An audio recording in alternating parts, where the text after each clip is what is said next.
जी बिस्मिल्लाहिर्रहमानिर्रहीम। Dear students, अस्सलाम वालेकुम। जी, तो सेकंड टॉपिक जो है वो चैप्टर 16 का इलेक्ट्रॉनिक पेमेंट्स का है। अब ये चीज़ें सारी पिछले कोई तकरीबन 25-30 साल में डेवलप हुई हैं। मनी लॉन्ड्रिंग हो गया, ड्रग ट्रैफिकिंग हो गया। ये जब हम स्टूडेंट थे तो उस दौर में ये मुसीबतें नहीं थी, और इसी तरह से इलेक्ट्रॉनिक पेमेंट्स वगैरह भी नहीं होती थी। जी, a payment system is any system used to settle financial transactions through transfer of monetary value। तो पेमेंट सिस्टम की डेफिनेशन तो बहुत सारी, ये भी बेसिकली इंट्रोडक्शन है। पेमेंट सिस्टम क्या चीज है? Is any system use to settle, कोई भी सिस्टम which is use to settle financial transactions through transfer of monetary value. अब वो पेमेंट सिस्टम जो है वो कोई हो सकता है कि आप जैज़ के ज़रिए भी आप ट्रांसफ़र के पे कर रहे होते हैं, इजी पैसा के ज़रिए भी पे कर रहे होते हैं, आप इलेक्ट्रॉनिक पेमेंट जो है वो कर रहे होते हैं, मनी भी फॉर्म में भी, सॉरी फिज़िकली करते हैं तो वो इलेक्ट्रॉनिक मनी नहीं है, लेकिन debit card, credit card, internet के ज़रिए, ऐप के ज़रिए, ये सब इलेक्ट्रॉनिक पेमेंट्स हैं। This include institutions, instruments, people, rules, procedures, standard and technologies that make its exchange possible। इसमें वो तमाम इंस्टीट्यूशन, वो इंस्ट्रूमेंट, लोग, rules, procedure, standard and technology that make it's exchange possible, जो इस एक्सचेंज को पॉसिबल बनाते हैं, वो सब शामिल है। जी, ये जनरल डिस्कशन है बेसिकली। जी, सो ईएफटी क्या चीज़ है? Is electronic transfer of money, electronic fund transfer. तो इलेक्ट्रॉनिक फंड ट्रांसफर क्या चीज़ है? So electronic fund transfer stands for electronic, EFT is electronic transfer of money from one bank account to another bank account, either within a single financial institution or across multiple institution। एक ही institution की एक branch से दूसरे branch में electronically money को transfer करना, या दूसरे किसी इंस्टीट्यूशन की ब्रांच में करना via computer based system without the direct intervention of bank staff. Bank staff की डायरेक्ट इंटरवेंशन के बगैर ये जब हम ट्रांसफर मनी करते हैं अपने, हम जो है वो बिल पे करते हैं घर में बैठ के ऐप के ज़रिए, या हम एटीएम के ऊपर जाते हैं तो वहाँ भी बिल पेमेंट की फैसिलिटी है, वहाँ पेमेंट की फैसिलिटी है, वहाँ बैंक ट्रांसफ़र की फैसिलिटी है। एक बैंक से दूसरे बैंक, हम खुद भी अपने एक बैंक अकाउंट से दूसरे बैंक अकाउंट में भी मनी ट्रांसफ़र कर लेते हैं एटीएम के ज़रिए या घर में बैठे ऐप के जरिए भी कर सकते हैं। Relevant laws in Pakistan, relevant law in Pakistan is payment system and electronic fund transfer act 2007। ये जो है वो रेलिवेंट लॉ है। जी, इलेक्ट्रॉनिक फंड और electronic money means transfer through. अब इलेक्ट्रॉनिक फंड या इलेक्ट्रॉनिक मनी है क्या चीज, उसको वो जरा डिस्कस कर रहे हैं। वो क्या है? एन इलेक्ट्रॉनिक टर्मिनल थ्रू, किसी इलेक्ट्रॉनिक टर्मिनल से, एटीएम से, टेलीफोन इंस्ट्रूमेंट से, कंप्यूटर से, magnetic medium, any other electronic device, यानी किसी भी इलेक्ट्रॉनिक डिवाइस। जब और कुछ नहीं बचा, सारी चीज़ें बता के उसने क्या दिया जी, एनी अदर, यानी जो आने वाले होंगे वो भी शामिल हैं, जो भी आए नहीं है इलेक्ट्रॉनिक डिवाइसेस। तो किसी भी इलेक्ट्रॉनिक डिवाइस से जब आप ट्रांसफ़र ऑफ मनी करते हैं तो उसको इलेक्ट्रॉनिक फंड या इलेक्ट्रॉनिक मनी बोलते हैं। जी, सो so as to order, instruct or authorize a banking company, a financial institution or any other company or person।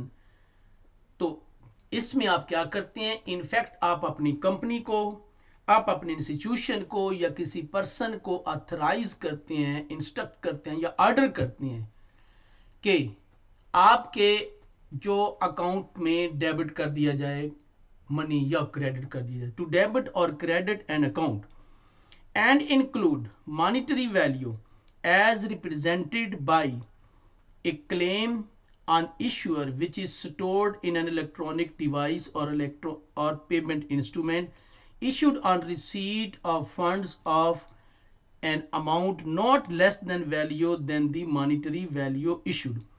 ऐसी सूरत में फिजिकली जो है वो नोट और कैश तो नहीं ट्रांसफर होता, लेकिन इलेक्ट्रॉनिकली तारों के जरिए केबल के जरिए या वायरलेस के जरिए भी, सिर्फ सिग्नल के जरिए जो है वो पैसे ट्रांसफर हो जाते हैं।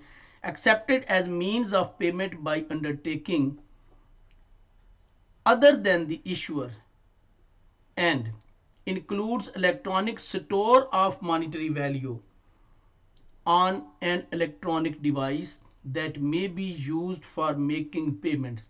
सो हम उस अपनी इलेक्ट्रॉनिक डिवाइस से, जैसे हम मीज़ान ऐप के ज़रिए, दूसरे बैंकों की ऐप के ज़रिए हमें पता होता है कि हमारे पास कितने जो है वो बैलेंस आ रहा है, तो हम ट्रांसफ़र कर सकते हैं यहाँ से अपने अकाउंट, किसी और अपने अकाउंट में, किसी और ब्रांच में, किसी और को पेमेंट करनी, यूटिलिटी बिल के लिए, इवन कि दूसरे मुल्क में भी जैसे हम देखते हैं कि अली बाबा से इधर ही बैठ के हम वहाँ पे पेमेंट कर रहे होते हैं।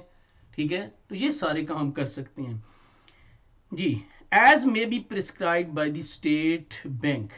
सो ये किस तरह से होगा? जिस तरह से ये सब स्टेट बैंक जो है वो प्रिस्क्राइब करेगा। अब ये जितनी भी बैंक्स हैं जो ट्रांसफर मनी की कर रहे होते हैं या जितनी भी और डिवाइसेस वो यूज कर रहे होते हैं, ये सब स्टेट बैंक की प्रिस्क्रिप्शन के तहत ही होता है। इवन जायज कैश जो है वो भी स्टेट बैंक की मर्जी के बगैर काम नहीं करता है, वो भी बाकायदा रजिस्टर्ड है, डेजिग्नेटेड जो है वो सिस्टम उसके पास भी है। इजी पैसा हो गया और इस तरह से। चलें जी,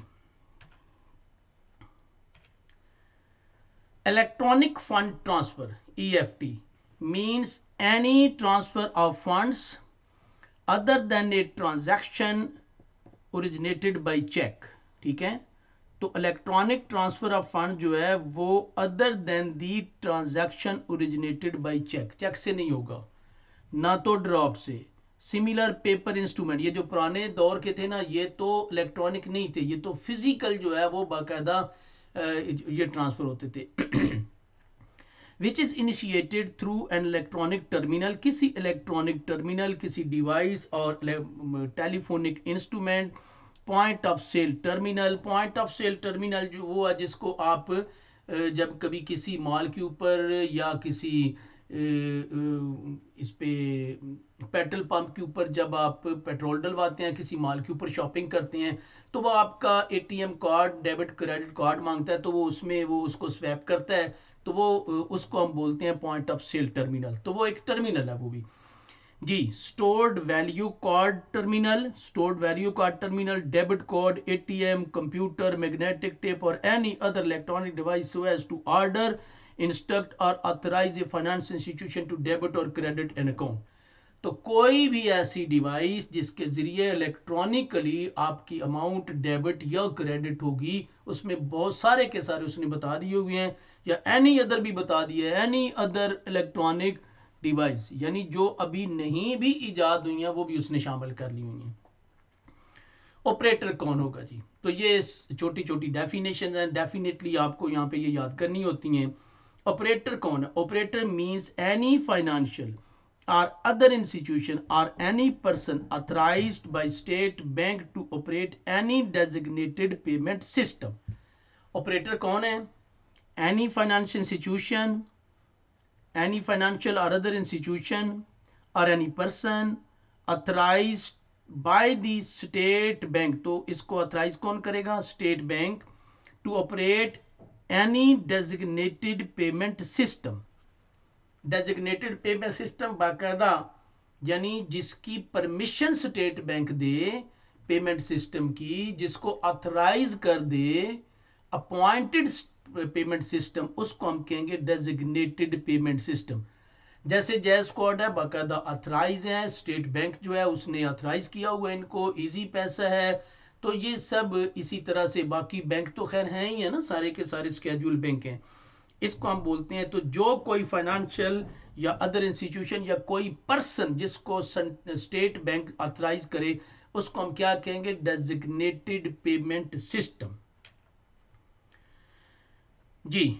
तो designated payment system, state bank में डेजिग्नेट मीन अपॉइंट, ठीक है, ऑथराइज ए पेमेंट सिस्टम एज, तो पहले हमने पेमेंट सिस्टम की डेफिनेशन की, फिर designated payment system, as a designated payment system by written order if necessary in the public interest.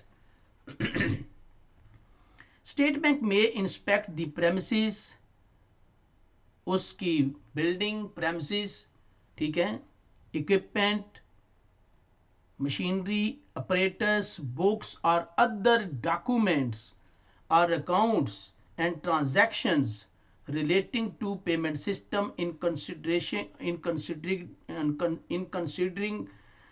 to designate it as, तो इसको designated payment system का जब दर्जा देगा, अपॉइंट करेगा, ऑथराइज करेगा, जैसे जैज को ऑथराइज किया कैश को, जैसे इजी पैसा को, तो उसकी तमाम उसकी प्रीमिसेस, उसकी इक्विपमेंट, उसकी machinery, operators, books, accounts, transaction, सब कुछ की इंस्पेक्शन करने के बाद उसको ये दर्जा देगा।